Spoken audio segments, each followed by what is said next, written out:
Ketika saya merasa syukurnya luar biasa, ketika diikhlaskan, rezekinya menungkik tajam.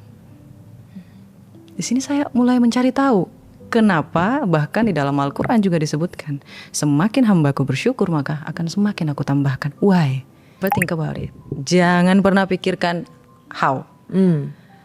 Tugas kita itu hanya pertama, ya, kamu tahu apa yang kamu inginkan. Yes. Bersyukur. Okay. Yakin. Ikhlas. Self love dan usaha.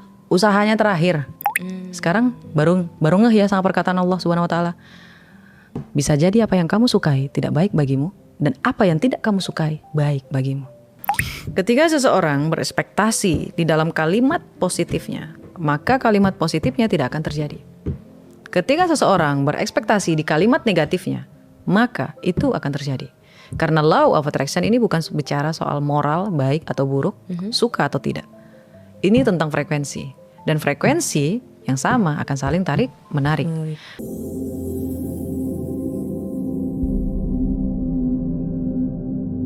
Excited. Yes, me too. Karena aku liatin kontennya kakak. Okay. Terus banyak membahas tentang law of attractions. Yes, it is. Iya, ini salah satu yang aku lumayan percaya, aku lumayan ngelakuin juga. Tapi kadang memang kayaknya banyak loopholesnya di aku. Nanti kita bahas ya, apakah ini pemikiran aku atau polanya atau apanya yang salah. Baik. Nah tapi mungkin kak, yang mau aku tanyain pertama, mungkin untuk orang yang belum tahu juga, sebenarnya si LOA atau Law of Attraction ini apa sih? Apakah dia memang kayak manifestasi atau dia praktik atau dia hukum atau apa? Baik. Sebenarnya ya kayak kenapa saya sangat-sangat memperkenalkan LOA. Ibaratnya seperti ini. Kerja keras itu gak cukup. Oke. Ya, kerja keras itu gak cukup. Sedangkan bahasa semesta itu bukan soal moral, bukan soal kebaikan, bukan soal tindakan siapa yang paling luar biasa, enggak. Tapi tentang apa yang ada di dalam diri seseorang. Di dalam diri seseorang itu ada energi. Energi itu berasal dari emosi yang aktif di dalam diri manusia. Dan ini akan mengeluarkan vibrasi dengan frekuensi yang disampaikan kepada otak kita. Iya. Oke. Otak kita akan memancarkan frekuensi ini. Dan bahasa semesta adalah frekuensi yang sama akan saling tarik menarik. Jadi percuma berusaha sampai setengah mati, berusaha sampai setengah mampus, kalau dia nggak yakin kalau dia akan sukses. Ya, dia selalu bilang aku sukses, tapi dia mikir kayaknya nggak mungkin lah. Caranya dari mana? Terus tindakan yang dia lakukan apa? Ragu-ragu, malas, nunda-nunda. Itu terpengaruh oleh energi nih kak. Dan ketika saya bisa paham kenapa energi itu sangat berpengaruh ketika saya jadi ojol itu. Saya ngerasa, wah, saya kurang capek apa nih di ojol? Oh, pernah jadi pernah jadi ojol. Ya, kurang capek apa jadi ojol tuh? Semuanya saya lakuin, semuanya. Mungkin saya sebut merek bisa? Podcast yang lain? Boleh. Ya, di podcast saya sebelumnya itu yang di Ngaji Roso itu, saya kan juga jelasin ya apa yang sudah pernah saya lakukan. Semuanya itu fisik semua. Capek semua, tapi tidak ada yang namanya permainan energi. Tapi ada satu pola yang sama. Ketika saya merasa bahagia, ketika saya merasa syukurnya luar biasa, ketika diikhlaskan, rezekinya menungkik tajam. Di sini saya mulai mencari tahu kenapa bahkan di dalam Al-Quran juga disebutkan, semakin hambaku bersyukur maka akan semakin aku tambahkan. Why? Why? Ketika saya belajar lagi ilmu Law of Attraction, di situ langsung klik gitu loh kak. Oh, this is not about working. Itu bukan soal masalah kerja keras. Ini masalah who are you? What do you think? What in your mind and what you are believe? Apa yang kamu percayai? Apa yang kamu pikirkan? Dan apa yang kamu percayai dalam dirimu gitu? Yang kamu yakini itu apa? Kayak gitu. Singkat katanya boldnya ini who are you? Ini dari Napoleon Hill juga ada nih bukunya kak. Dan teman-teman tolong bacanya versi bahasa Inggrisnya. Oke. Tapi berarti kak tadi kan dimension juga ada vibrasi, ada frekuensi. Ini mungkin sesuatu term yang baru juga nih. Kalau vibrasi sejauh yang aku tahu kan terlihat dari apa yang kita lakukan. Ini correct me if I'm wrong. Kalau frekuensi tadi itu gimana, dan soalnya kan ternyata kalau mau sukses tadi ya yang dimention frekuensinya harus sama, harus saling tarik menarik gitu. Yes. Nah, frekuensi itu apa sebenarnya? Sebenarnya kayak gini, vibrasi itu adalah sesuatu yang bisa kita lihat secara fisik, right? Bergetar, kayak gitu, bergetar. Ketika dia bergetar, dia mengeluarkan frekuensi, seperti itu. Jadi frekuensi ini kita tidak bisa lihat sebenarnya. Sama kayak sinyal elektromagnetik, apakah kita bisa lihat? Enggak. Teman-teman yang lihat video ini pakai sinyal elektromagnetik internet misalnya salah satunya, radio juga kayak gitu. Apakah kita percaya dengan mereka? Percaya, karena ada fisiknya. Kita ada loh fisiknya. Ini. Okay. Tapi kenapa kita nggak percaya? Terus kenapa disia-siain? Kenapa nggak digunain? Okay. Berarti kalau misalnya kita ngelihat orang nih ya Kak, ini orang ini vibrasinya baik atau misalnya frekuensinya tinggi atau apa kalau ke orang? Frekuensinya tinggi nih, frekuensinya rendah gitu. Ada. Oh, itu apa berarti ciri-cirinya? Kita spill nih. Boleh. Ini vibrasinya baik nggak ini? Baik. Vibrasi itu kan lanjutan dari energi ya. Seseorang itu memiliki energi yang baik itu dilihat dari bagaimana dia bertutur kata. Oh, okay. Bagaimana dia berpikir. Bagaimana responnya. Dan apa yang dia lakukan. Kebanyakan kalau kakak lihat orang-orang yang sukses, mereka itu berani. Energinya tinggi. Energi berani itu hanya dimiliki oleh orang-orang yang memiliki energi yang tinggi. Oh, oke. Tegas. Orang-orang yang tidak enakan tidak akan betah dengan orang yang tegas. Nggak akan cocok. Nggak akan sama. Kan frekuensinya beda. I see. Ya. Jadi makanya nggak cocok kayaknya vibes-nya. Oh iya, sering lagi itu sekarang ya. Iya, karena memang dari awal tuh energinya nggak mix, nggak cocok. Jadi berarti benar ya Kak, kan kita sering tuh kalau ketemu orang, nggak tahu nih dia nggak ada salah, kita belum interaksi, tapi rasanya kayak kayaknya gue nggak cocok deh, baunya nggak sama deh gitu kadang. Itu berarti beneran, betul lah, beneran ada, maksudnya beneran bisa dirasakan berarti. Yes, it is. Dan suatu hari nanti, ketika kakak ketemu dengan dia, misalnya percontohan ya, awal kita ketemu sama dia, energi kita nggak cocok sama dia karena energi kita low. Nah ketika kita mulai menata diri kita ketemu sama dia, terus tiba-tiba kita cocok. Pasti teman-teman pernah ngalamin ini. Saya ngalamin itu. Awal saya nggak cocok sama nih orang, tapi ketika saya merubah diri saya, ketika saya belajar lagi, cocok. What happened? Ternyata ada yang salah di pola pikir saya.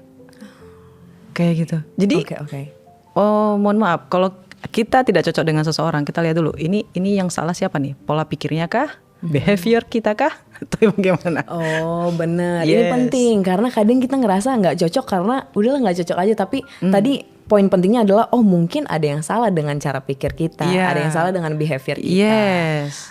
Jangan langsung suuzon. Betul. Oh jahat nih orang. Setuju. Aku pun sering kayak gitu masih sering jatuh ke dalam hal kayak gitu kan. Sama aku juga kadang. Iya. Maksudnya tapi ini jadi reminder penting untukku berarti ya nanti atau mungkin untuk yang dengar juga. Nah kalau bedanya sama manifestasi Kak, ini juga menurut aku kadang overuse juga ya di sosial media gitu. Kalau kita ngelihat sesuatu manifesting my life in the 10 years gitu misalnya. Oh banyak banget itu. Iya, atau manifestasi yang biasanya material ya kayak mobil apa yang gitu-gitu. Itu samakah dengan si law of attraction ini atau enggak? Baik, saya kasih contoh ya kayak. Boleh. Apakah kakak percaya besok akan dapat duit secara cuma-cuma 1 juta rupiah? 1 juta rupiah aja dulu ya. Percaya nggak? Aduh enggak lagi. Nah bagaimana manifestingnya bisa berhasil? Manifesting itu istilahnya kita seperti berserah diri, ikhlas. Kita tahu apa yang kita mau, kita ikhlasin dan kita yakin itu akan datang. Bodoh amat dari manapun. Itu ibarat kita sedang menakar rezeki kita kalau kita berpikir dari mana. Aku udah 1000 kali ngomong dimanapun, mau seminar, di live, di podcast, baik di sini ataupun di Ngaji Roso, saya udah bilang ya kayak. Ketika kita menginginkan sesuatu, ikhlaskan. Ikhlaskan itu adalah baik dari caranya, baik dari nominalnya, baik dari bagaimana itu bisa berhasil atau tidak. Berhasil atau tidak semuanya diikhlasin. Kita ibaratnya kayak udah tahu itu bakalan datang. Misal kita mau BMW, tapi yang datang Mercedes, we don't know right? Sama-sama bagus sih. Kan hidup ini aja 2, untung dan untung banget. Oh oke. Kalau nggak terkabul gimana Kak Roma? Ya berarti kamu beruntung, kamu dapat pembelajaran. Oh berarti tolak ukurnya maksudnya tidak semua manifestasi juga tidak semua manifestasi align dengan apa yang kita harapkan. Karena kakak nggak percaya. Misalnya saya bilang tadi, kakak percaya nggak bakalan dapat duit 1 juta besok? Nggak tahu dari mana. Aku nggak percaya gitu. Gimana bisa berhasil gitu? How? Ya. Saya mulai berhenti berpikir kayak gitu sekitar 1 tahun yang lalu. Saya sampai bilang kayak gini, ya Allah ya Rabbiku, aku bosan dengan gaji segini. Dimulai dari ilmu sadar dulu ya Kak ya. Sadar dulu. Kita tahu, kita mau, kita tahu, kita enough di situ. Itu namanya ilmu sadar. Dan ini cuma bisa dilakukan oleh orang-orang mungkin agak sedikit ngawur, tapi spiritual awakening. Apa itu? Yang sadar secara spiritual. Yes. Oke. Iya, 80% itu. Tapi yang lebih kecilnya lagi adalah dia ngerasa dia muak, dia ngerasa dia jijik sama hidup ini. Enough gitu. Dan saya pernah ngalami yang pertama, saya jijik. Ini kasar nggak ya kalau saya bilang jijik? Tapi berarti maksudnya gambarannya adalah ya berarti kita udah mau pindah banget nih dari situasi ini gitu kan? Iya, enough gitu. Iya. Ya Allah enough please gitu. Kayak waktu saya di ojol gitu ya kayak saya ngerasa ya Allah saya udah belajar, saya enough di sini. Terus saya ucapin ingat tadi ini saya satu lurus ya kayak ini ada ilmu bagus nih coy. Tolong dicatat. Jadi ketika keyakinan selaras dengan rasa syukur dan digabungkan dengan tujuan, manifestasi kita akan terjadi seakurat gravitasi bumi. Pasti berarti terjadi. Ya, jadi di situ saya yakin, oh ya Allah ya Rabbiku, kayaknya enough deh aku belajar di sini. Aku merasa aku cukup belajar dari ojol ini untuk bagaimana manusia, bagaimana pertemanan antara atas dan bawah, pelayanan segala macam kayak gitu ya kayak. Saya ngerasa enough dan saya butuh lebih kayak gitu. Saya ingin belajar lagi dari yang lain lebih lagi. Saya sampai bilang ya Allah ya Rabbiku, aku pengen penghasilan segini. Enak kali ya Allah ya Tuhanku gitu. Bahagia pasti exact kayak gitu. Nominalnya Kak. Betul. Iya. Harus. Harus nominalnya harus ada. Mungkin kemarin saya cerita tentang 7 juta ya. Itu banyak yang komen, ya elah baru 7 juta doang. Tapi masalahnya untuk orang yang tidak bekerja sama sekali dan kerja serabutan, 7 juta is a big enough. Iya, benar kok. Saya gak punya latar apapun loh. Saya berbisnis. Tapi kebanyakan perusahaan tidak akan melihat apa yang saya lakukan di bisnis. Tapi kan kakak sebenarnya lulusan, maksudnya kuliah juga kan sebenarnya? Yes it is. Saya kuliah itu bisa dibilang ada yang sampai ekonomi, saya pernah kuliah ekonomi. Tapi saya selesai di situ sampai semester 3. Oh. Ya, kala itu saya sampai ngerjain banyak kerjaan saya di situ banyak banget. Tapi menyelesaikan degree-nya di S1 sarjana seni. Oh, S1 sarjana seni ya. Dan ini saya pernah, saya nyadarnya Kak, kalau saya manifestingin tuh lewat ucapan. Gimana tuh Kak? Mungkin teman-teman tahu, tapi kalau ketahuan sih acaranya nanti tahu lagi umur saya. Namanya P, ya. Dari acara ini namanya P, dari huruf P. Saya nggak mau kasih tahu. Terus ketika saya ngelihat acara itu, saya bilang kayak gini. Saya selalu ngelibatin Allah Subhanahu Wa Taala ya kayak. Ya Allah ya Rabbiku, enak kali ya Allah, aku bisa duduk di situ sambil tepuk-tepuk tangan secara langsung. Betulan terjadi kakak. Padahal kala itu nggak ada ojol, nggak ada taksi online, belum ada di Jakarta, belum ada. Mungkin ada, tapi memang HP saya belum mumpuni kala itu. Jadi saya naik pertama saya naik angkot, lalu naik Transjakarta, baru naik ini. Saya turun di saya nggak usah sebut namanya ya. Oh karena jauh dari tempat kakak gitu maksudnya. Ke stasiun TV. Oh. Saya jadi hadir di situ, bertepuk tangan di situ. Saya melihat langsung orang yang saya pengen lihat. Oke. Tapi berarti Kak kalau misalnya kita mau praktek gitu ya, kita kasih studi kasus atau bukan studi kasus. Contohnya dia langsung misalnya aku mau sekolah ke luar negeri gitu misalnya. Berarti apa yang harus aku lakukan? Kalau misalnya kakak di sekolah negeri, sekolah luar negeri kayak gitu. Ya cari tahu kakak mau di mana. Oke, misalnya udah dapat nih. Oke, nama dari sekolahnya. Ya, nama dan jurusannya misalnya udah ada nih. Oke. Ya. Lalu kakak mau gratis atau mau berbayar? Oh, oke. Misalnya udah ada juga nih beasiswa bla bla bla. Ya, beasiswanya beasiswa apa? Ya. Nah, lulusnya berapa tahun? Oke. Oh, serinci itu ya. Serinci itu. Oke. Dan mau kapan? Oke. Di umur berapa? Oke. Itu harus rinci. Takutnya Allah nanti kabulkan entah 2 tahun kemudian. Oh iya, benar sih permintaannya tapi nggak rinci waktunya gitu ya. Nanti takutnya Allah kabulin, ternyata jalurnya mandiri kalau kita nggak bilang itu beasiswa. Oh. We don't know, right? Iya. Oke. Dan kakak harus bilang juga, itu harus di S1. Takutnya dikabulin sama sang pencipta itu di S2. Lama lagi ya. Tuh, jadi emang harus sedetail itu. Sangat-sangat detail. Berarti setelah kita udah punya nih Kak konsepnya. Saya mau ke sini, jurusan ini, sekolahnya ini, pakai beasiswa ini, tanggal segini udah gitu ya. Yes. Terus berarti nanti ada rasa syukur tadi di yang keduanya. Iya dong, kan dibayangin. Oke. Kalau ini bisa jadi reminder. Kalau kita sudah tahu apa yang kita inginkan secara sangat-sangat detail. Kalau kamu tidak bisa visualisasikan, it's not coming true. Jadi kalau misalnya kita menutup mata, kita bisa membayangkan apa yang kita inginkan secara sangat-sangat detail seperti apa yang kita tuliskan, maka itu nyata. Allah itu maha baik. Jangan ditakar. Kita tidak akan pernah bisa berpikir bagaimana cara sang pencipta mengabulkan apa yang kita mau. Jangan sampai ada yang komen ala bacot. Aduh. Iya. Ada banyak kayak gitu ya kadang ya. Yeah. Karena memang ini Kak, kayak tadi juga ya, maksudnya pas Kakak tanya, percaya nggak besok dapat 1 juta? Kalau kita yang berpikir logika, walaupun maksudnya nggak yang pinter banget, yang percaya sains banget segala macam kan, tapi kita lebih mikir, ya tapi dari mana ya, gue aja duduk gitu kan misalnya, gue aja besok kira-kira mau di rumah aja, 1 jutanya dari mana? Itu kan sebuah pikiran yang ngeblok, nggak mungkin deh kayaknya gitu. Oke. Misalnya saya kasih contoh ya kayak, saya kan juga termasuk brand ambassador dari Bosgil ya. Nasi mandi Bosgil, coba ya, itu rasanya enak. Sekalian promo. Jadi untuk saya yang bukan siapa-siapa, tiba-tiba ditawarin untuk jadi brand ambassador, terus memiliki saham di situ, itu to be good to be true. Kayak nggak mungkin. What you do sampai akhirnya dapat itu? Gak tahu. Kakak tahu nggak jalannya dari mana? Ini saya kasih spill dikit. Waktu saya lagi live, istri dari ini, bos ini, bos besar, big boss, sedang mendengarkan live saya. Tiba-tiba ketika saya membahas energi, beliau ngedenger, ngajak ketemuan, ketemu saya langsung. Ayo, itu keajaiban berarti. Yes, itu keajaiban atau tidak Kak Sandra? Itu keajaiban, kita nggak pernah ketemu, kita nggak pernah ini, terus langsung dia tawarin gitu, make it come to Bosgil Roma. Ya. Tapi itu udah sempat di pikirannya Kak Roma dulu nggak? Sebelumnya. Tapi saya bilang, ya Allah, saya pengen penghasilan sekian. Dan ini jalannya. Ya, makanya tadi saya bilang ke Kak Sandra, never think about it. Jangan pernah pikirkan how.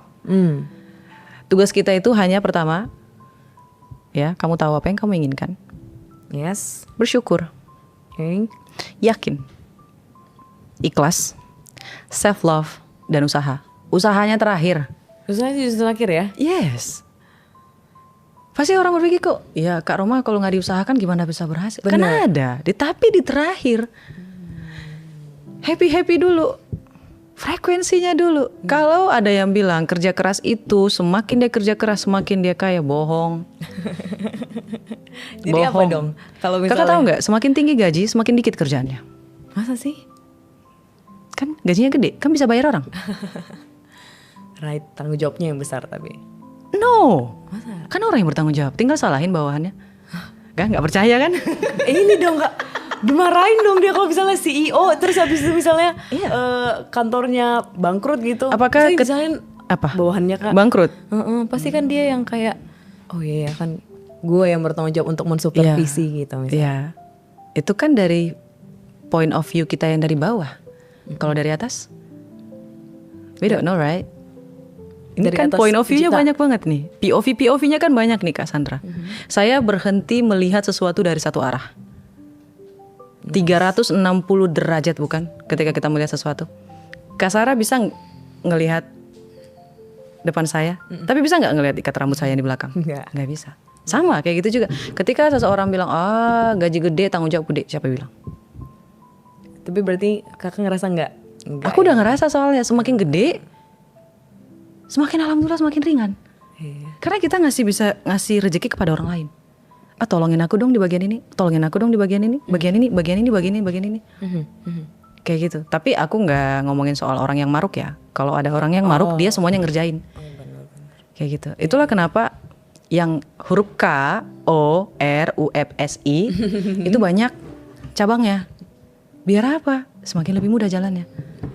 Oh ya, itu udah beda kasus ya, itu udah. Tapi itu frekuensi. Kan tadi kita ngomong, frekuensi itu tidak ngomong tentang moral. Apa jangan-jangan dia memanifest uang banyak lewat itu juga ya? Yes. Aku mau duit ratusan M. Ternyata ada caranya. Itu caranya. Itu baik nggak Kak kalau kayak gitu Kak? Kan tadi saya udah bilang, frekuensi itu tidak bermain di moral.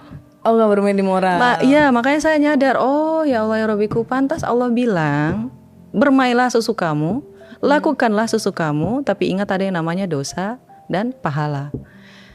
Frekuensi tidak mengenal moral. Ya, jadi dia bisa terjadi lewat apa aja, ke siapa aja, dan sebesar apapun gitu kan. Betul, karena frekuensi itu frekuensi yang sama akan menarik frekuensi yang sama pula. Mereka akan saling tarik menarik. Kalau saya bahas lebih dalam soal frekuensi, pasti orang-orang bakalan ngujat saya. Karena dirasa, iya sih mungkin aku juga agak masuk akal. Karena dirasa kok kayak jadinya tersimplifikasi banget ya konsep hidupnya jadinya gitu kan. Iya, banyak orang ngerasa kan nggak terima adil. gitu. Oh jadi maksudnya saya yang hidup dengan yang baik-baik ini apa saya jahat aja? Ya silahkan, kan dosa tanggung masing-masing. Betul.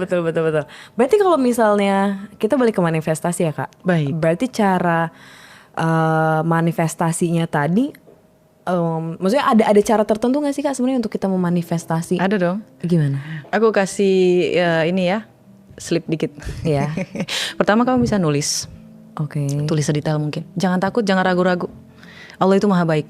Jangan sampai di dunia nyata kamu terbatas atas apa yang kamu mau. Bahkan di dunia impian kamu, di dalam kertas kamu pun terbatas. Bahkan siapapun kamu, entah kamu tukang cuci WC kek, gorengan kek, bahkan tukang gorengan lebih banyak duit ya. Terus ngaku, ya kan? Terus apapun lah pekerjaannya, kayak gitu. Jangan batasi mimpi kita di dalam buku itu.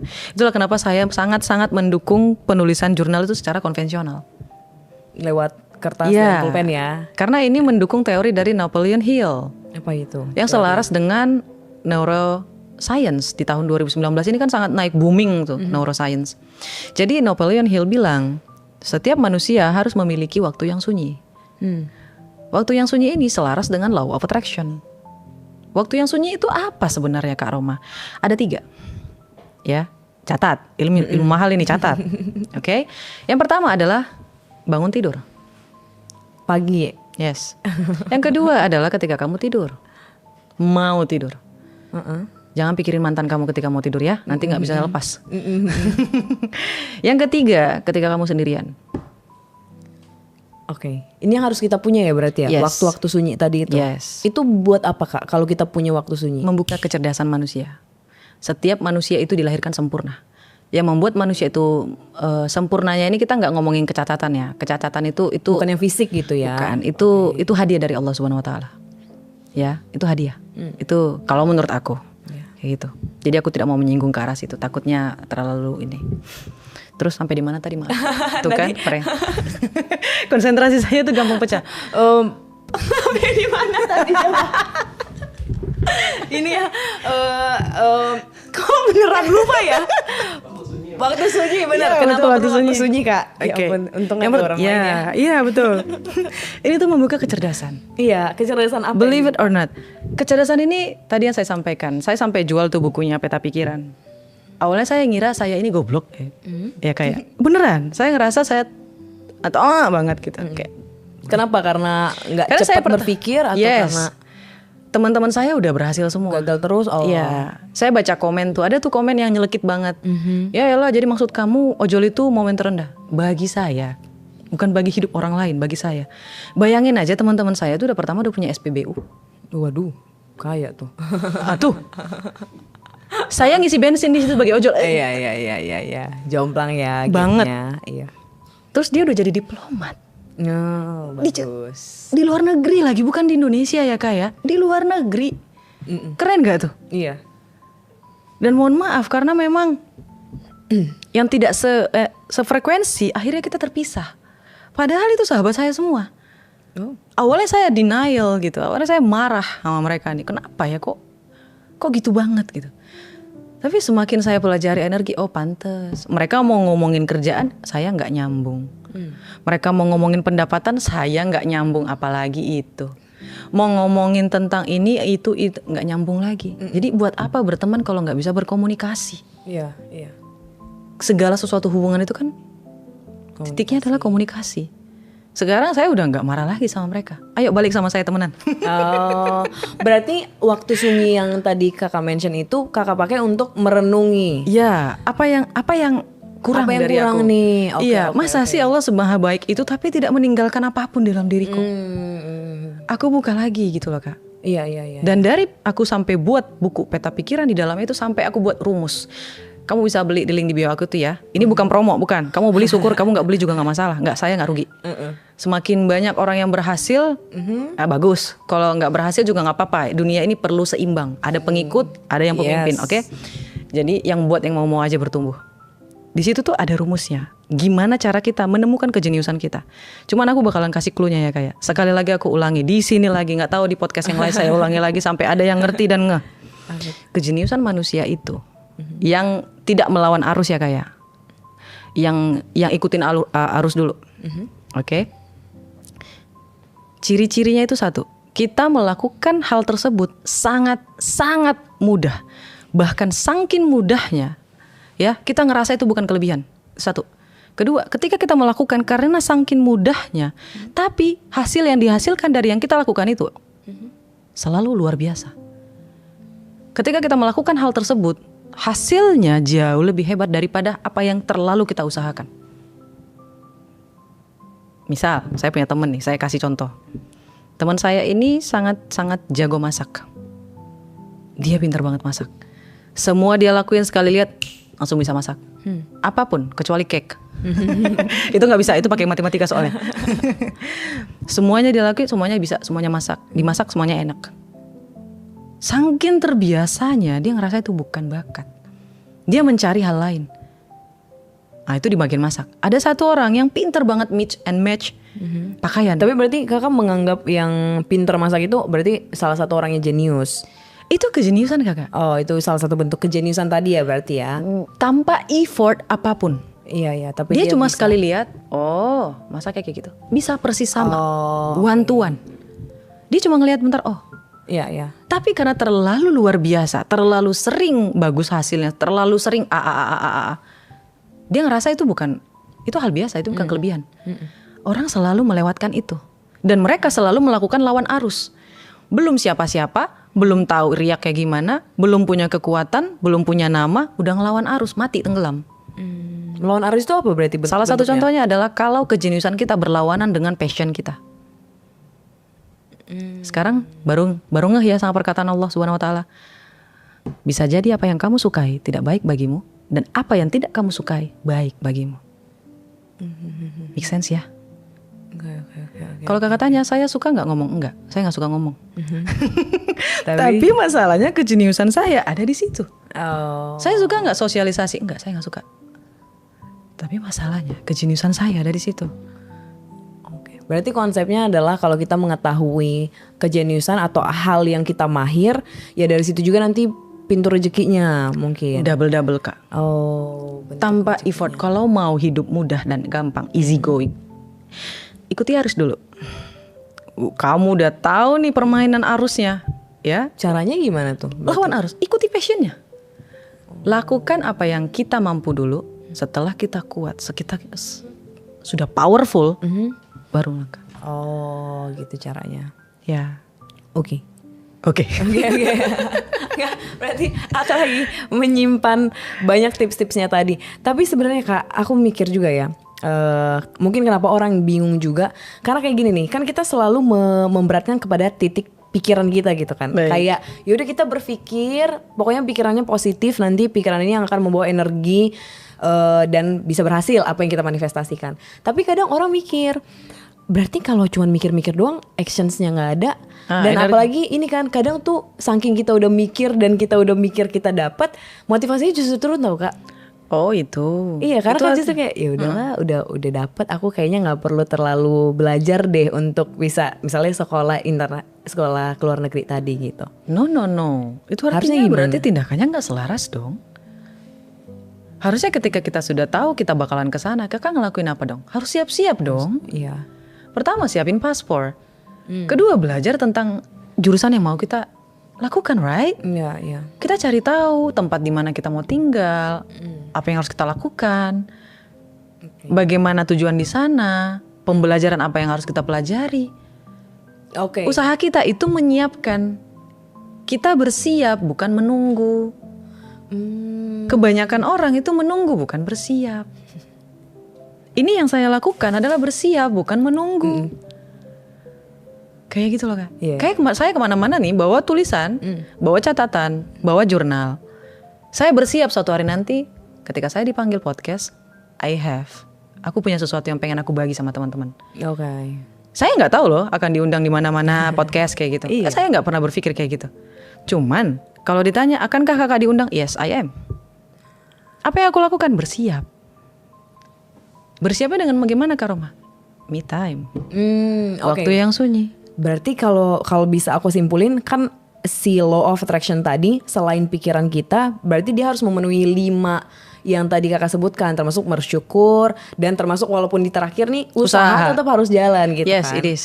Oh ya. Karena mungkin orang mikirnya karena biasanya orang-orang yang menjelaskan tentang LOA itu Kak, misalnya kayak berpikirlah, kalau kalian sudah mampu berpikir dan memvisualisasikan berarti nanti akan jadi gitu kan. Jadi kayak kok dangkal banget gitu kan.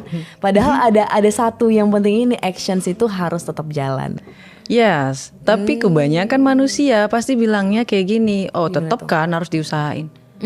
Nggak sebegitunya. Apakah jadi usaha kita jadi bisa menurun? Jadi enggak juga Kak. Nih saya bisa tahu nih, kalau saya baca kakak dari Law of Mirror.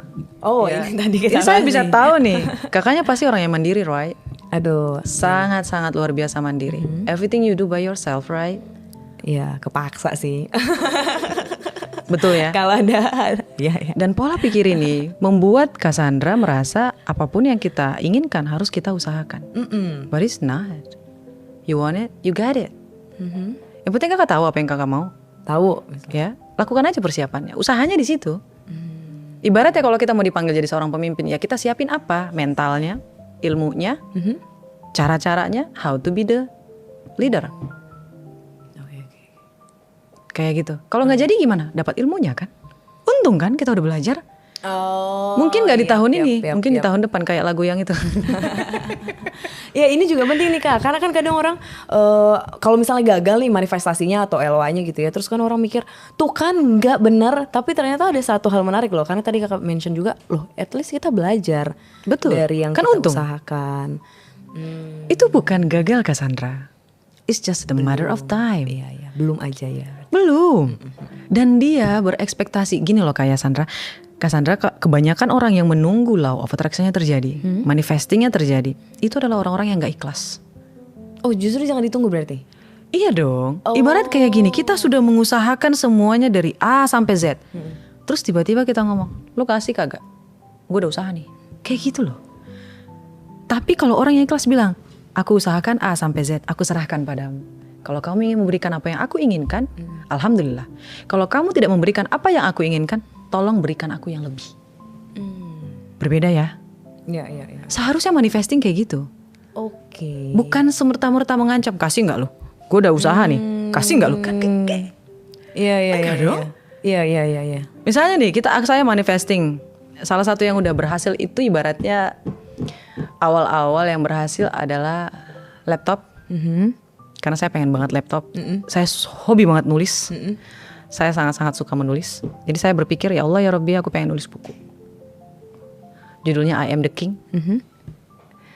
Saya sengaja buat itu supaya orang-orang yang baca buku itu mereka nyadar kalau mereka adalah raja di dalam hidupnya. Kamu jadi dayang-dayang di hidup orang lain, is okay. Tapi kamu gak boleh jadi dayang-dayang di hidup kamu sendiri. Kamu harus jadi raja di dalam hidup kamu sendiri. Itulah makna dari monopoli diri. Dan itu selaras dengan law of attraction, law of mirror. Yang saya kasih pembelajarannya gitu loh Cassandra. Makanya tadi saya sangat menolak ketika saya dibilang adalah praktisi energi. No. Saya mengerti permainan energi. Mengelola stres. Dan itu ada. Ini saya spill dikit ya. Doain saya bisa bawa ke khalayak umum. Bukan hanya teori, tapi prakteknya. Bagaimana caranya agar pikiran kamu ini negatifnya itu bisa berkurang, tanpa kamu harus cerita, tanpa kamu harus minum obat, ya, tanpa kamu harus sharing sama siapapun. Gimana tuh caranya tuh? Nanti berarti Nanti ada. iya. Doain saya, nanti saya bawa dari teori yang saya buat, saya langsung bisa masukin dalam prakteknya. Kan dimulai dari teori dulu. Kalau ada orang yang bilang, ini teori doang ini, ya semuanya dimulai dari teori. Sayang. Nanti ada prakteknya. Ya, kayak gitu, Cassandra. Mudah-mudahan nanti diundang lagi. Boleh. Tapi kalau berarti misalnya manifestasinya yang kayak kakak coba ya, kalau tadi kan kakak laptop misalnya laptop ya. Manifest mobil gitu kan. Berarti kan dia udah tahu mobilnya apa, sampai warnanya apa, beli dari mana, inden apa enggak gitu misalnya serinci itu. Terus tapi kan ada masa penantian dong Kak, karena kan nggak mungkin dia besoknya langsung dapet gitu kan, nggak kayak gitu manifestasinya bekerja. Nah di masa penantian ini sebaiknya gimana dianya? Oke lah merasa ikhlas, tapi kayak nggak usah dipikirin sama sekali, atau kita manifestasiin yang lain biar ada pikirannya apa gimana? Ketika kakak manifesting, kakak mengingat atau menginginkan? Menginginkan. Oke, di situ aja udah salah. Oh oke. Pantes nggak ada manifestasi yang berhasil. Ketika kita melakukan saya nggak nyalahin ya Cassandra ya. Ini kan point of view saya. Saya mohon maaf kalau nyinggung. Jadi ketika kita melakukan law of attraction, kita tuh sedang mengingat sebenarnya. Mengingat. Cassandra coba sebutkan warna baju yang kakak punya di rumah. Hitam, pink, biru, semua. Gitu. Lancar ya? Iya.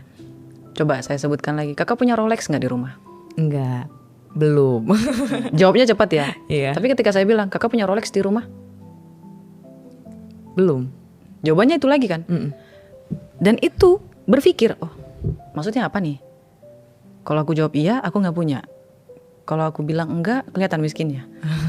Oh bener sih, tapi mulai overthinking pas di situ. Oh overthinking gitu loh. Iya. Nah ketika kita menginginkan, itu taruh lah ya, analoginya kurang pas. Mohon maaf, kita hapus. Kadang memang analogi ini agak sulit. Analogi yang pas itu tadi saya tanya warna pakaian, right? Kakak langsung jawab cepat. Warna biru, pink, ini segala macam. Ya, ketika kak menginginkan sesuatu, misalnya kakak menginginkan mobil tadi, ya kan? Kakak ada BMW nggak di rumah? Tidak. Jawabannya yang paling cepat adalah mengingat, right? Ya. Sama kayak tadi saya bertanya, apakah kakak punya Rolex? Tidak. Nggak juga. Mengingat lebih cepat, right? Daripada menginginkan. Ketika kita menginginkan, kita ada spasi di situ. Oh ya. Ini aku pengen apa enggak? Bisa apa enggak? Gimana caranya? Tapi ketika mengingat, kamu punya Rolex? Punya. Masa sih? Iya, aku punya. Di mana? Di tokonya. Alah ngawur kamu. Lah, emang iya betul di tokonya, cuma belum dibeli aja.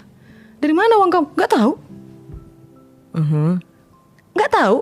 Serius lah, masa ada uang kamu 300 juta? Ada. Dari mana? Ya gak tahu. Biar aja Allah yang mikirin dari mana uangnya. Aduh.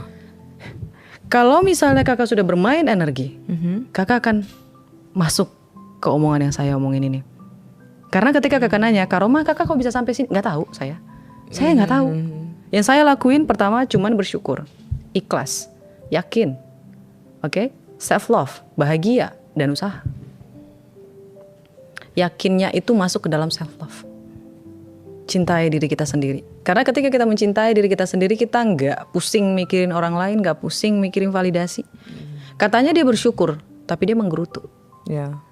Dia komen di komenan orang lain, halah bacot, halah pret, kayak gitu, ya kan? Dia membuang-buang energinya. Kita ngomong aja nih ya Cassandra, capek ya. Kita sedang membuang energi. Betul. Dalam setiap omongan itu ada energi. Bayangin aja betapa energinya terkuras ketika dia ngomong tentang, aduh aku miskin, aduh gak makan, aduh kayak gini, aduh kayak gitu. Dan itu memperkuat posisi itu di dalam hidupnya. Memperkuat kemiskinan itu yang dia sebut itu di dalam hidupnya. Iya. Dan ini akan menghambat manifestasi. Karena gak ada rasa syukur.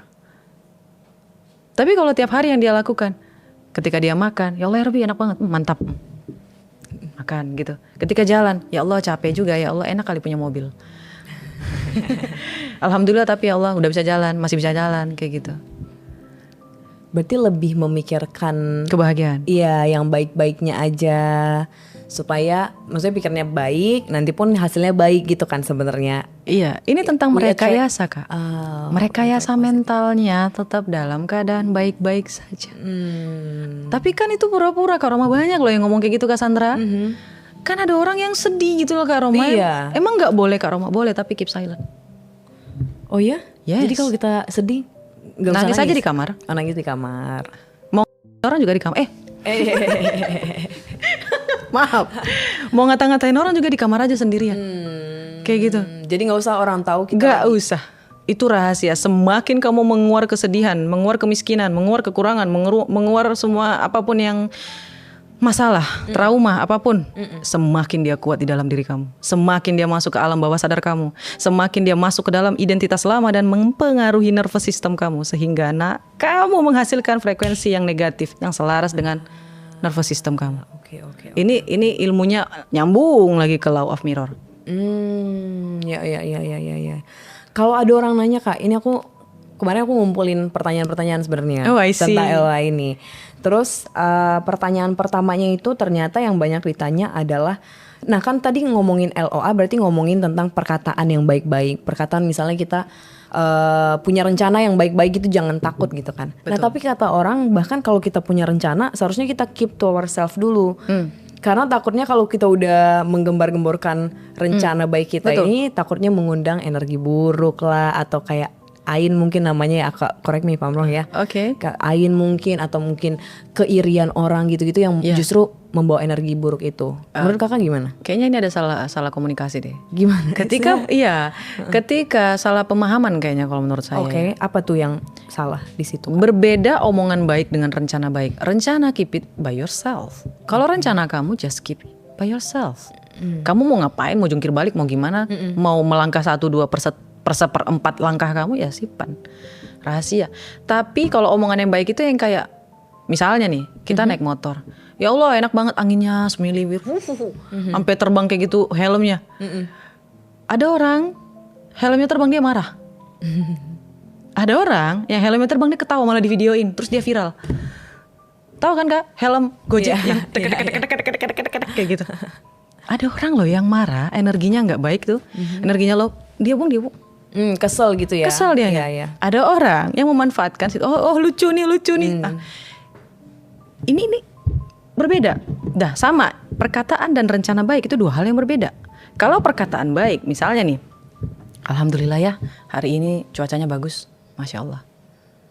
Alhamdulillah ya besok aku ke luar negeri. Kemana kamu? Ya kemana aja lah yang penting luar negeri. Ke Cina kek, ke Eropa kek, kemana kek, bodo amat. Uangnya dari mana? Nggak tahu, biar aja Allah yang mikir. Itu perkataan baik tuh. Itu perkataan baik dong. Tapi kalau rencana baik, jadi kalau misalnya mau buka bisnis gitu ya udah we keep it to ourselves aja. Iya, kalau mau buka ya udah buka baru ngomong. Aku udah buka ini ya datang ya. Tapi kalau menurut aku nggak usah diundang sih temennya. Tapi kadang kayak nanti minta promo. Kan kadang mau manifestasi terus dia kayak enggak, gue yakin gue akan punya bisnis ke depan gitu Kak. Itu perkataan apa planning tuh? Ini jadinya kan perkataan yang baik. Hal yang tipis. Planning itu ibarat kayak gini, 2 hari lagi gue mau datang ke sini, terus gue belokin kayak gini, terus nanti gue mau ngambil yang ini. Step-stepsnya rinci. Ya, langkah kamu, strategi kamu, planning kamu, just keep it by yourself. Tapi perkataan baik ya nggak apa-apa ngomong aja. Ini kejadian loh Kak, teman saya yang itu yang jadi diplomat di luar negeri. Setiap hari yang dia omongin apa? Saya akan menikah dengan orang luar negeri. Saya akan menikah dengan orang luar negeri. Dari SMP sampai kuliah. Sampai kuliah. Kenapa kamu gak pacaran? Belum ada bule yang mau sama aku. Emang kamu gak mau sama orang luar, sama orang dalam, orang Indonesia? Enggak, gak mau. Maunya sama orang luar negeri. Aku pengen punya anak yang cantik. Iya, pengen punya anak bule, matanya biru. Setiap hari diulang-ulang Cassandra. Terjadi tuh. Beneran nikah sama beneran terjadi tuh. Sama bule tuh. Anaknya cantik banget lagi. Dia nggak ngasih tahu stepnya gimana dia mau ngambil. Misalnya nih stepnya dia tuh kan dia ngambil beasiswa. beasiswa dia kerja dia pacaran dia nikah. Ini kan step by step. Itu yang nggak perlu dikasih tahu ke orang. Gak usah, ngapain. Oh, oke. Tapi untuk bilang kayak, gue mau sama orang bule nih, ini sebenarnya nggak apa-apa gitu ya. Atau mungkin hal yang baik yang lainnya boleh gitu ya berarti Kak. Roma kok single sih? Iya, nanti mau nikah sama orang kaya. Siapa Kak Roma? Nggak tahu. Yang penting dia ganteng, kaya, dah. Oke. Kerja keras. Itulah manifestasi Kak Roma berarti ya. Iya, itu dan misalnya. Gak apa-apa gitu misalnya untuk orang tahu. Oh, oke. Nah, nextnya Kak, katanya gini, gimana caranya kita ikut bahagia akan pencapaian orang lain supaya pencapaiannya nular ke kita. Baik. Apalagi kan kalau misalnya kita di satu kompetisi, mungkin ini di satu departemen, kalau di kantor gitu ya. Nah itu gimana Kak? Cassandra percaya keajaiban? Percaya aku. Oke. Miracle. Ini aku spill nih satu yang selalu aku pikirkan. Ketika teman kamu mengalami hal yang paling kamu impikan di dalam hidup kamu dan dia yang mengalami pertama kali, Allah sedang memberitahu kepada kamu, ini loh visualnya kalau kamu dapetin apa yang kamu mau. Ketika itu terjadi di sekitaran kita, dan alhamdulillahnya kalau itu adalah teman kita yang ngalamin, we are the next. Kita adalah selanjutnya. Dan ini terjadi di dalam hidup saya Kak Sandra. Teman saya awalnya itu adalah, semua teman saya itu influencer. Influencer kecantikan, influencer jalan-jalan, makan-makan kayak gitu. Iya, pemainan drama kayak gitu. Influencer semua. Dalam hati saya nyeletuk, ya Allah ya Rabbiku, kayaknya gampang banget mereka jadi influencer. Kok aku enggak ya? Tapi nggak apa-apa lah ya Allah. Alhamdulillah setidaknya aku tahu kayak gini loh bentuk influencer. Makasih ya Allah ya Rabbiku, kamu sudah memperlihatkan masa depanku. Keyakinan itu ya. Terus ngerasa lagi, bertanya lagi gitu loh Kak Sandra, gimana ya rasanya kalau misalnya aku unboxing kayak gini, endorse kayak gini, PR package. Iya kayak gitu ya kayak. Terus mikir lagi, oh enak kali ya kayak gitu. Coba lagi, ternyata berhasil. Karena udah di depan mata. Cassandra mungkin kemarin juga banyak banget yang gak setuju sama aku ya. Gimana kita tahu kain sutra bentuknya kalau kita tidak melihat kain sutranya, right? Sama. Kalau itu tidak terjadi di depan mata kita, bagaimana kita bisa tahu itu adalah impian kita?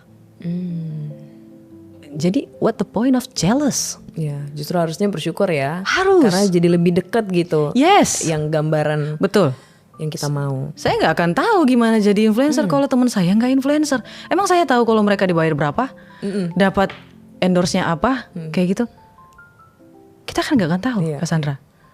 Itu orang pemahamannya tuh di situ tuh salahnya tuh. Udah iri duluan gitu loh. Iya. Akhirnya apa, mental rezekinya jadinya. Kamu iri, enggak jadi. Tapi kadang yang nanya gini Kak, kalau misalnya kita studi case yang real juga ya, misalnya ada orang yang mau ke satu departemen, ini pekerjaan ya, ke company yang sama gitu. Nah, terus kan misalnya ada 2 orang tapi yang diminta cuma 1 kan, yang dibutuhkan. Berarti kan mereka harus berkompetisi. Kalau dua-duanya misalnya sama-sama pakai manifestasi, pakai LOA, teknik LOA yang sama, nah berarti akan ada yang gagal dong. Berarti akan ada LOA yang gagal. Enggak ada yang gagal. Kenapa gitu? Ya, kan cuma 1 yang diterima nanti. Setiap keinginan manusia itu berbeda-beda Cassandra. Misalnya nih, ekspektasi si A gajinya akan misalnya 100 juta. Ekspektasi si B buat manifestingnya dia akan dapat duit 150 juta. Kita kan gak pernah tahu manifestingnya seseorang itu secara detail apa.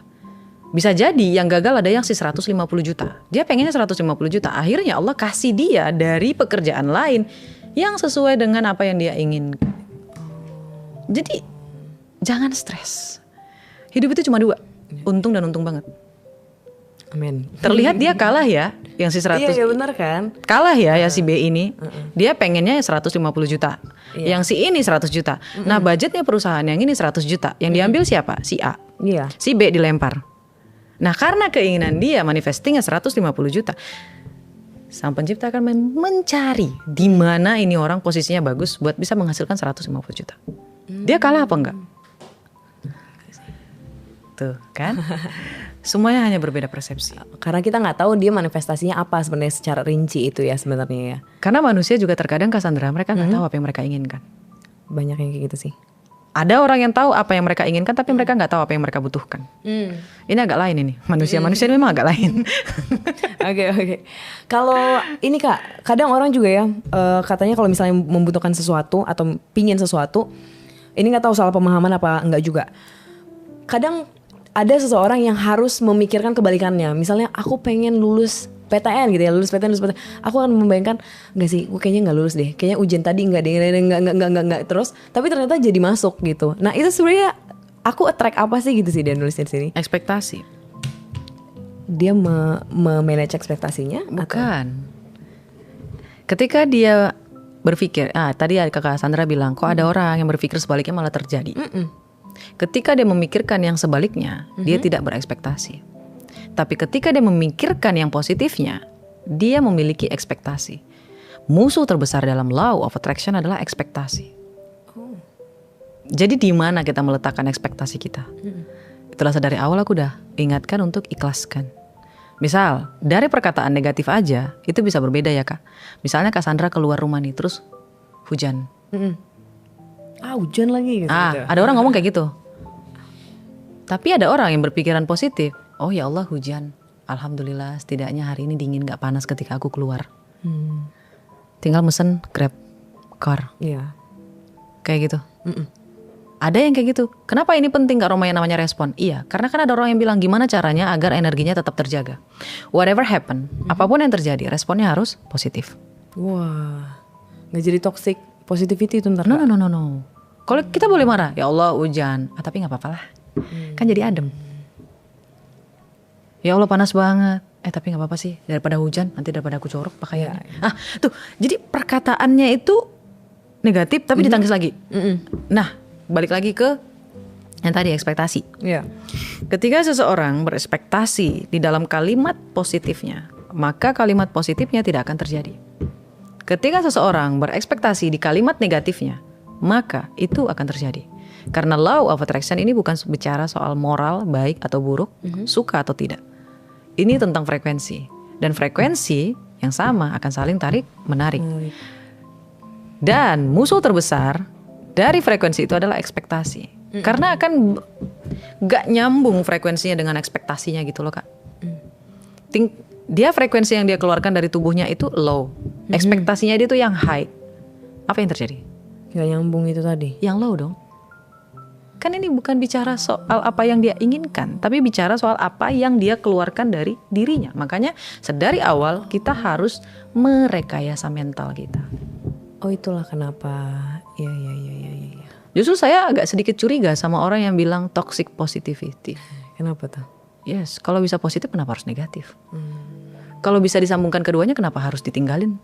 Karena biasanya yang toxic positivity itu selalu emphasizing positif padahal sebenarnya dia nggak jujur sama perasaannya Kak. Ya kasih waktu 1 hari, setelahnya positif lagi. Misalnya nih putus, kasih waktu deh 3 hari. Ya kita di dalam kamar gitu kan, kita ngata-ngatain dia, menyumpah serapah apa segala macam. Setelahnya balik lagi dong. Masa mau lama-lama di jurang kegelapan kayak gitu? Ya. Jadi memang biar bisa cepat keluar dari masalah lah ya sebenarnya pemikiran ini. Oke. Ini ada yang nanya juga Kak, kalau LO itu kan tentang energi pikiran. Ini termasuk nggak? Maksudnya circumstancesnya seperti apa? Seluas apa dia bisa mempengaruhi? Apakah sampai ke hal-hal yang nggak bisa kita kontrol? Karena kan kayak misalnya ada kehaluan, bencana alam gitu, atau misalnya kita di amit-amit gitu ya ketabrak gitu Kak. Nah apakah kita memang menarik sesuatu yang negatif gitu sampai akhirnya kita sial gitu kan Kak jadinya bahasanya. Oh paham. Ada yang bilang kayak gini, apa yang aku pikirkan langsung terjadi. Yang gitu-gitu. Kalau kamu muslim, aku juga berhati-hati soal itu. Karena sekarang aku tidak menyombongkan diri dan tidak sedang menyombongkan diri. Tapi whatever I think, it happen. Alhamdulillah atas izin Allah kayak gitu. Karena aku berpikir Allah itu maha baik. Dan setiap aku berpikir buruk, aku pasti bilang ya Allah ya Rabbiku, jika aku berpikir buruk dan itu terjadi, sungguh lindungi aku kalau itu buruk. Aku pasti bacanya ayat kursi, ayat yang lain. Karena terlalu, ini sebenarnya berbahaya. Kalau misalnya kita sudah pintar dan bermain di energi, kita kan sudah tahu bahasanya semesta ya Kak Sandra ya. This is not about moral, saya udah bilang dari awal. Ini tentang frekuensi. Kita udah tahu permainan energi, kita udah tahu permainan frekuensi. Apa yang kita omongkan bisa aja jadi kenyataan. Saya sangat hati-hati menyumpah serapai seseorang sekarang. Jadi pikiran buruk pun setiap itu pikiran buruk muncul, saya akan mulai berpikir ya Allah ya Rabbiku, kalau itu terjadi mohon ampuni aku. Ya Allah Rabbiku, tolong.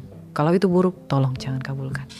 Jadi mulai kayak di manage, dipagarin gitu ya. Ya. Berarti benar ya Kak. Berarti jawabannya untuk pertanyaan ini adalah memang sebesar dan seluas itu dia bisa mempengaruhi. Ya. Oh, dan track apapun yang memang ada di dalam pikiran kita berarti gitu ya Kak. Yes. Baik dan buruknya, makanya kita harus hati-hati. Betul. Karena seluas itu loh, semengerikan itu permainan frekuensi itu. Menarik. Makanya saya nggak habis pikir sama orang yang selalu merenungi nasibnya. Saya kayak gini, saya kayak gitu. Aduh, Allah menciptakan kamu dengan pemikiran luar biasa, otak luar biasa, tapi kamu fokus ke kesulitan yang kamu alami di hari ini, bukan kehebatan yang kamu miliki. Dan orang-orang yang tidak mencintai dirinya sendiri tidak akan tahu Cassandra apa kelebihannya. Coba ditanya. Iya, benar-benar. Oke. Satu pertanyaan terakhir Kak. Oke. Kira-kira kalau memang ada yang dengar terus memang mereka mau untuk memulai lah, ada law of attraction, ada manifestasi dalam kehidupannya. Kira-kira hal penting apa yang harus mereka fokuskan terlebih dahulu? Bahagia. Bahagia? Ya. Sincere gitu ya, berarti secara tulus berbahagia. Yeah. Just happy. Tahu nggak kenapa waktu kita kecil kita nggak stres? Karena kita nggak mikir apa-apa. Betul. Ketika kita nggak mikir apa-apa kita bahagia, right? Happy. Bahagia itu loh Cassandra. Kita tuh kebanyakan kerja. Padahal di antara 5 itu, pertama syukur, ikhlas, ya, self love, bahagia, dan usaha intuisi terakhir. Ya, usaha. Usaha terakhir kan. Yang 4 ini tentang kebahagiaan. Fokus bahagia. Mungkin kamu nggak percaya karena kamu belum melihat orangnya langsung. Ada orang yang di dalam DNA-nya itu memang meng-attract rezeki. Wah, enak banget itu hidupnya. Karena di hidupnya itu memperlihatkan betapa mudahnya dapat uang, Cassandra. Ini nyampe ke alam bawah sadarnya, Cassandra. Kita bisa sulit. Salah satunya saya. Saya dulu berpikir uang itu sulit. Karena di keluarga saya penghasilannya itu sulit. Iya. Itu menyerap ke dalam DNA saya. Dan kalau teman-teman nanya gimana cara mengubahnya ke aroma afirmasi, kamu harus memutuskan DNA itu di kamu. Jangan sampai ketika kamu punya anak, DNA kemelaratan itu, DNA kemiskinan itu, DNA kekurangan itu, DNA semua yang mikir tentang hidup itu sulit, ekonomi itu sulit. Usahakan terputus di kamu. Jangan sampai itu masuk ke DNA anak kamu. Karena ini akan selalu mengulang. Dan kalau misalnya kamu lihat di ilmu Feng Shui, ini namanya ilmu karma, right? Ada yang namanya karma, right? Ya. Itu. Jadi harus bahagia dan afirmasi tadi. Ya. Afirmasinya pagi, siang, sore, malam ada waktu tertentu nggak? Pada tadi ada spell ya. Ada spell lagi. Spill. Ya pagi, siang, yang waktu ya. Ini ya. Oh berarti di waktu sunyi itu kita bisa afirmasi diri kita juga. Kalau untuk Muslim, tahajud. Ya. Karena sekarang orang afirmasi katanya lihat kaca terus lo bisa gitu Kak. Iya dong. Kayak, lo bisa Sandra gitu. Bisa dong. Harus kayak gitu ya. Itu baik diketawain loh Kak sebenarnya.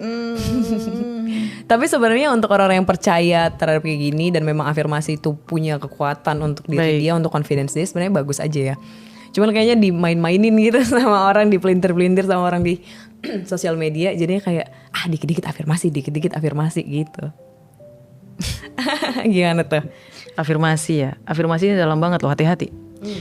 Sayang banget kalau kamu sampai gak gunain ilmu afirmasi. Oke. Kamu percaya atau tidak, saya dapat rezeki alhamdulillah. Kesehatan, apapun itulah. Bukan soal masalah uang ya Cassandra ya. Kita we not talk about money.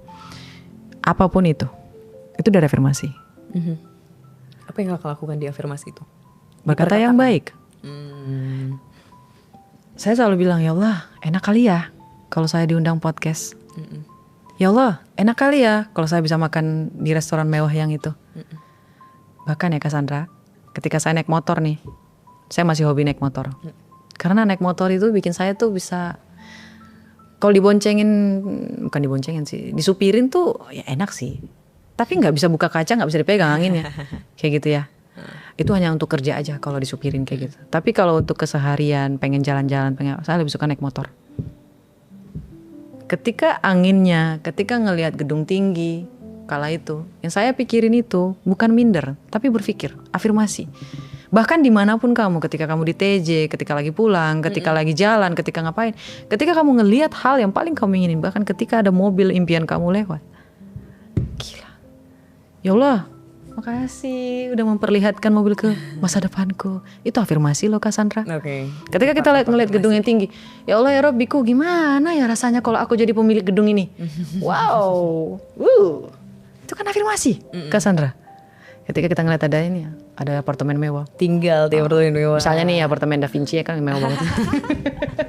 Terus mikir, saya sering loh mengucapkan kayak gitu loh Kak Sandra. Gimana ya rasanya tinggal di apartemen?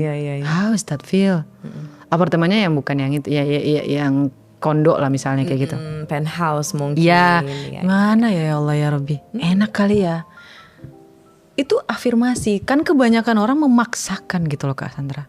Padahal tuh afirmasi bisa dilakukan dimanapun. Misal kalau ada orang yang lagi naik uang kan di ATM banyak banget gitu ya.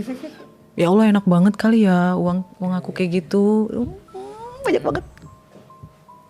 Bahkan Kak Sandra tahu, saya pernah ngelakuin afirmasi dari ngelihat rekening teman saya. Oh, jadi sesimpel itu ya sebenarnya. Ya, misal kalau ada teman kamu yang punya miliaran, boleh lihat nggak angkanya? Bisa ngafirmasi. Minta Kak Sandra, liatin dong, nggak usah pegang, biar dia yang megang, ya. Dia ngeliatin. Ingat tadi yang saya sampaikan Kak Sandra, gimana kita tahu kalau itu adalah kain sutra kalau kita nggak ngelihat? Oh, oke. Nangkep konsepnya. Sekarang paham ya, kenapa sales? Kenapa orang-orang yang bekerja dengan uang jauh lebih cepat kaya daripada orang-orang yang tidak bekerja di bagian uang? Karena mereka terbiasa melihat uang, Cassandra. Mereka terbiasa melihat angka. Dan ketika saya melihat tabungan teman saya nih, misalnya nih angkanya, coba lo lihat. Ah ya Allah ya Rabbiku. Mata kita tuh kayak merekam gitu loh, Cassandra. Kayak membiasakan mata kita. Oh, dibayangin, diafirmasiin, ya Allah enak kali punya tabungan sekian ratus. Enak kali ya Allah punya tabungan sekian miliar. Lihat dulu. Kalau nggak ada gimana Kak Roma? Print. Print. Cassandra ada yang udah di print keinginannya? Belum lagi. Print Cassandra. Tapi aku udah bikin mood board sih. Letakin di tempat Cassandra, buka mata, tutup mata, tutup. Ya. Ketika ngelihat, hai rumahku gitu, hai mobilku, banyak. Aku ngelakuin itu, iya aku ngelakuin itu. Bodoh amat orang bilang aku gila. Supaya tervisualisasi tadi ya, dan jadinya terafirmasi juga. Emang kenapa kalau kita dibilang gila? Kalau kita gila kita kaya, why not? Kalau kita gila dan kita miskin, itu baru masalah. Tapi kalau kita punya, tapi oke. Oke, berarti mulailah ya mungkin orang-orang yang memang mau memulai LOA ataupun manifestasi mungkin bisa dimulai dengan afirmasi tadi. Tadi juga banyak tips-tips dari Kak Roma yang bisa dipraktis maksudnya dipraktekkan. Apalagi Kak mungkin harus bahagia ya. Harus bahagia juga. Lakukan hobi guys. Kan banyak tuh sekarang juga, Kak. Bener. Saya bukan mau jual kelas ya. Ada orang yang ngadain workshop, bikin bunga, pottery, lukis, kayak gitu loh Kak. Itu kayak pas happy ya. Jangan berpikir kita menghabiskan uang ke situ loh Kak Sandra. Kan mereka juga punya karyawan. Kita ikut kelasnya, kita ngebayar karyawannya, ngebayar kelasnya. Kan banyak, itu bagi rezeki loh Kak Sandra. Ketika kita pergi makan ke restoran juga kayak gitu. Justru orang yang terlalu hemat hidupnya sulit. Jangan hemat banget. Jangan ngirit-ngirit banget. Tapi aku setuju kalau yang itu. Itu kan Kak Sandra ya. Abundance. Di mana keberlimpahannya kalau terlalu mahal banget. Boleh nih. Boleh. Dia menghitung-hitung rezeki orang coba. Tapi gak boleh. Nanti curhat jadinya.